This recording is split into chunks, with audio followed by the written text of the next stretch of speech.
ராகி மாவையும் செவ்வாழை பழத்தையும் வச்சு ஒரு சூப்பரான ஹெல்த்தியான ஒரு ஸ்வீட் ரெசிபி தாங்க பார்க்க போகிறோம். அதுக்கு என்னென்ன பொருட்கள் தேவைன்னு பார்த்துக்கலாம்.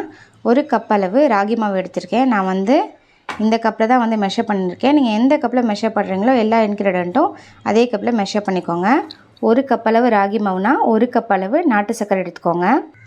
ஒரு செவ்வாழை பழம். உங்கள்கிட்ட டெசிகேட்டட் கோகோனட் இருந்தால் டெசிகேட்டட் கோகோனட் 1/2 கப் எடுத்துக்கோங்க. நான் வீட்டில் நம்ம யூஸ் பண்ணுற நார்மல் கோகோனட்டை நல்லா துருவிட்டு தேங்காய் எண்ணெயில் நல்லா ட்ரையாக வறுத்து வச்சுருக்கேன். இது ஒரு 1/2 கப் அளவு எடுத்துக்கிறேன். இது கூடவே குழந்தைங்களுக்கெல்லாம் பிடிச்ச மாதிரி நட்ஸ் நம்ம ஆட் பண்ணிக்கலாம்.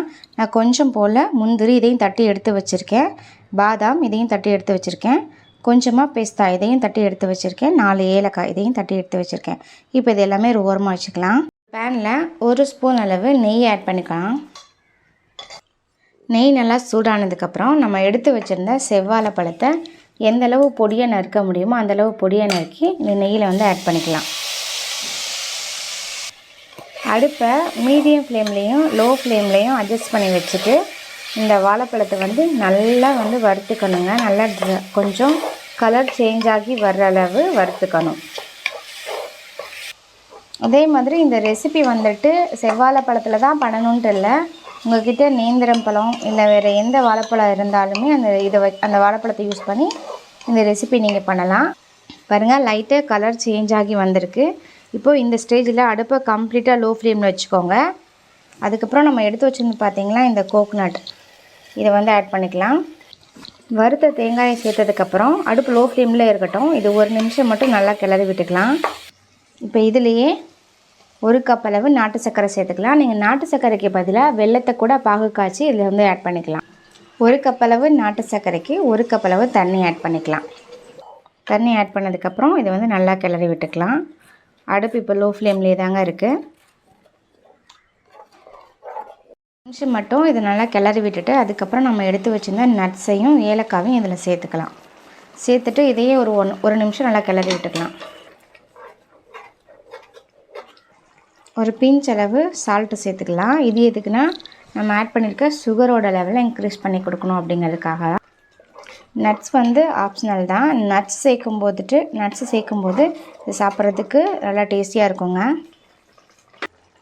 அடுத்து நம்ம எடுத்து வச்சுருந்த 1 கப் அளவு ராகி மாவு இதில் ஆட் பண்ணிக்கலாம். இப்போ அடுப்பை கம்ப்ளீட்டாக லோ ஃப்ளேமில் வச்சுட்டு இதை நல்லா கிளறி விட்டுக்கோங்க.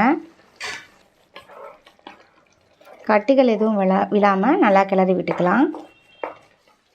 ஈவினிங் டைமில் குழந்தைங்களுக்கு ஒரு ஹெல்த்தியான ரெசிபி பண்ணணும் அப்படின்னா கண்டிப்பாக இந்த ரெசிபியை ட்ரை பண்ணி பாருங்கள். இது டக்குன்னு ரெடி ஆயிரும். அதே சமயம் ரொம்ப ஹெல்த்தியாகவும் நல்ல ஒரு டேஸ்டியாகவும் இருக்குங்க. அடுப்பை லோ ஃப்ளேமில் வச்சு கிளறி விட்டுக்கோங்க. அடி பிடிச்சிடக்கூடாது. இந்த மாதிரி நல்லா கிளறி விட்டுக்கோங்க. அடுப்பை லோ ஃப்ளேமில் வச்சுட்டு ஒரு 2-3 நிமிஷம் இதை நல்லா கிளறினீங்கன்னா இந்த மாதிரி கெட்டியாக வரும். அடி பிடிக்காமல் இதை நல்லா கிளறி விட்டுக்கணுங்க.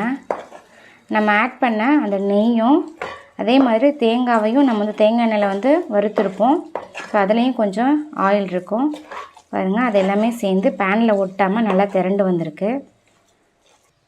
நல்லா சப்பாத்தி மாவு மாதிரி திரண்டு வந்துருச்சு. இந்த ஸ்டேஜில் அடுப்பை ஆஃப் பண்ணிட்டு இதை அப்படியே ஒரு பிளேட்டுக்கு மாற்றிக்கலாம். இது நல்லா ஆறட்டும்.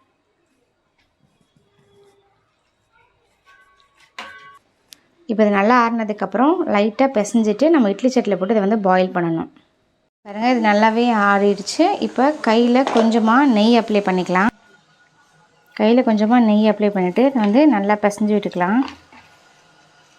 ரொம்ப அழுத்தம் கொடுத்து பிசையணும்ல அவசியம் இல்லை. சும்மா லைட்டாக பிசைஞ்சு விட்டாலே போதும். இந்த மாதிரி நல்லா பிசைஞ்சதுக்கப்புறம் கொஞ்சம் பெரிய பெரிய உருண்டைகளாக அதை உருட்டி எடுத்துக்கலாம். பாருங்கள், இந்த மாதிரி உருட்டி எடுத்துக்கலாம். ஒருவேளை கையில் உங்களுக்கு ஒட்டுற மாதிரி இருந்துச்சு அப்படின்னா லைட்டாக நெய் அப்ளை பண்ணிக்கோங்க. இந்த ஸ்வீட் வாழை இலையில் தான் பண்ண போகிறோம். இந்த மாதிரி வாழை இலை யூஸ் பண்ணி பண்ணிங்கன்னா வாழை இலையோட அந்த ஃப்ளேவரும் இந்த ஸ்வீட் ரெசிபியும் சாப்பிட்றதுக்கு அவ்வளோ டேஸ்ட்டாக இருக்குங்க. க்ளீனாக இருக்க இந்த வாழை இலையில் நெய் அப்ளை பண்ணி எடுத்து வச்சுக்கலாம். கூடவே ஒரு உருண்டையை எடுத்து இந்த மாதிரி தட்டிக்கலாம். உங்களுக்கு எந்த அளவு நல்லா மெலிசாக தட்ட முடியுமோ அந்த அளவு தட்டிக்கோங்க. இதை மடித்து விடணும். இந்த மாதிரி வாழை இலையை லைட்டாக மடிச்சிங்க அப்படின்னாலே இந்த மாதிரி மடிஞ்சுக்கும். இப்போ அதை அப்படியே ரோல் பண்ணிக்கலாம். இப்போ ஒரு வாழை இலையோட ஒரு கார்னர் சைடில் வச்சுக்கிட்டு இந்த மாதிரி சுற்றி விட்டுக்கோங்க. பாருங்கள், இந்த மாதிரி வாழை இலையோட எஜ்ஜில் இந்த மாதிரி மடித்து விட்டுக்கோங்க. நம்ம இந்த மாதிரி மடக்கிறோம் இல்லைங்களா, இந்த மாதிரி மடக்கிட்டு இது என்ன பண்ணணும்னா இந்த மாதிரி ஸ்ட்ரைட்டன் பண்ணிக்கோங்க. ஸ்ட்ரைட்டன் பண்ணிவிட்டு இந்த மாதிரி மடித்து விட்டீங்க அப்படின்னா வாழை இலையோட 2 சைடும் இந்த மாதிரி மடித்து விட்டுக்கோங்க. எனக்கு வந்து இது கரெக்டாக இருக்குது, அதனால இதே என்னால் மடிக்க முடியல. அந்த ஃபோல்ட் பண்ணியிருக்கேன் பார்த்தீங்களா, இது கொஞ்சம் லென்த்தியாக இருக்கனால இதை வந்து என்னால் ஃபோல்ட் பண்ண முடிஞ்சது.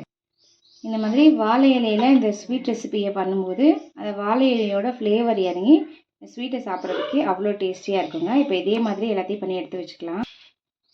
இப்போ நம்ம ரெடி பண்ண பார்த்தீங்களா, இந்த வாழை இலையில் உள்ளே வச்சு ரெடி பண்ண அந்த ஸ்வீட் ரெசிபியை இந்த மாதிரி இட்லி தட்டில் மேலே வச்சுக்கலாம். இப்போ எல்லாத்தையுமே இட்லி சட்டியில் வச்சாச்சு. இதை அப்படியே மூடி ஒரு 10 நிமிஷம் அடுப்பை மீடியம் ஃப்ளேமில் வச்சு குக் பண்ணிக்கலாம். 10 நிமிஷம் ஆகிடுச்சு. பாருங்கள், சூப்பராகவே வெந்து வந்திருக்கு. நல்ல வாழை இலையோட ஃப்ளேவர்லாம் இறங்கி சும்மா சூப்பராகவே வெந்து வந்திருக்கு. இப்போ இது ஒரு பிளேட்டுக்கு நம்ம மாற்றிக்கலாம். அவ்வளோதாங்க, சும்மா சூப்பராகவே வெந்து வந்திருக்கு. இந்த வாழை இலையோட ஃப்ளேவர்லாம் இறங்கி சும்மா சூப்பராகவே வெந்து வந்திருக்கு. இப்போ உங்களுக்கு ஓப்பன் பண்ணி காட்டுறேன். இது ரொம்ப சிம்பிளான டேஸ்டியான ஒரு ரெசிபி, ரொம்ப ஹெல்த்தியான ரெசிபிங்க. டக்குன்னு பண்ணிடலாம். ஈவினிங் டைமில் குழந்தைங்களுக்கு ஒரு ஹெல்த்தியான ரெசிபி பண்ணணும் அப்படின்னா இந்த ரெசிபியை நீங்கள் கண்டிப்பாக ட்ரை பண்ணி பாருங்கள். இதை உங்களுக்கு உடச்சி காமிக்கிறேன். உள்ளேயுமே நல்லா வெந்து வந்திருக்கு. நம்ம ரோல் பண்ண பார்த்தீங்களா, ஸோ அதுலேயுமே உள்ளேயுமே நல்லா வெந்து வந்திருக்கு. உள்ளே நம்ம ஆட் பண்ணியிருக்க நட்ஸ் எல்லாமே சாப்பிட்றதுக்கு அவ்வளோ டேஸ்டியாக இருக்குங்க. ஸோ கண்டிப்பாக இந்த ரெசிபியை நீங்கள் ட்ரை பண்ணி பாருங்கள். இந்த ரெசிபியோட டேஸ்ட்டுமே அவ்வளோ அட்டகாசமாக வரும். இந்த ரெசிபியை நீங்கள் வீட்டில் ட்ரை பண்ணி பார்த்துட்டு டேஸ்ட் எப்படி இருந்துச்சு அப்படிங்கிறத மறக்காமல் கமெண்ட் செக்ஷனில் சொல்லுங்கள். இது போன்ற வீடியோக்களை தொடர்ந்து பார்ப்பதற்கு நம்ம ஆர்ஜி ஃபேமிலி கிச்சனை லைக் பண்ணுங்கள், ஷேர் பண்ணுங்கள், கமெண்ட் பண்ணுங்கள். மறக்காமல் சப்ஸ்கிரைப் பண்ணிக்கோங்க. தேங்க்யூ ஃபார் வாட்சிங்.